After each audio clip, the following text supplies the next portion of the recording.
Football ഇതിഹാസം Lionel Messi കേരളത്തിലേക്ക് എത്തില്ലെന്ന് സ്ഥിരീകരിച്ച് കായിക വകുപ്പ് മന്ത്രി വി അബ്ദുറഹ്മാൻ. താരത്തിന് ഒക്ടോബറിൽ വരാൻ കഴിയില്ലെന്നും മന്ത്രി അറിയിച്ചു.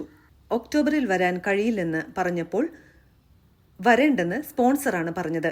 കേരളം ഈ കരാറിൽ വിട്ടുവീഴ്ച ചെയ്തിട്ടില്ലെന്നും മന്ത്രി പറഞ്ഞു. മെസ്സി വരാനുള്ള സാധ്യതയില്ലെന്ന് മന്ത്രിയുടെ ഓഫീസ് തന്നെ അറിയിച്ചു.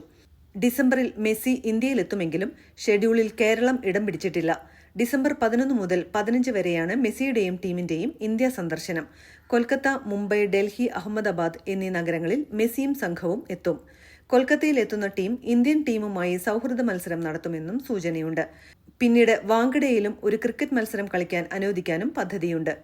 റിപ്പോർട്ട് ശരിയെങ്കിൽ വാങ്കഡെ ക്രിക്കറ്റ് സ്റ്റേഡിയത്തിൽ വിരാട് കോഹ്ലിക്കും MS ധോണിക്കുമെതിരെ മെസ്സി പാഡ് അണിയും. 7 പേരടങ്ങുന്ന ടീമുകൾ പരസ്പരം ഏറ്റുമുട്ടും.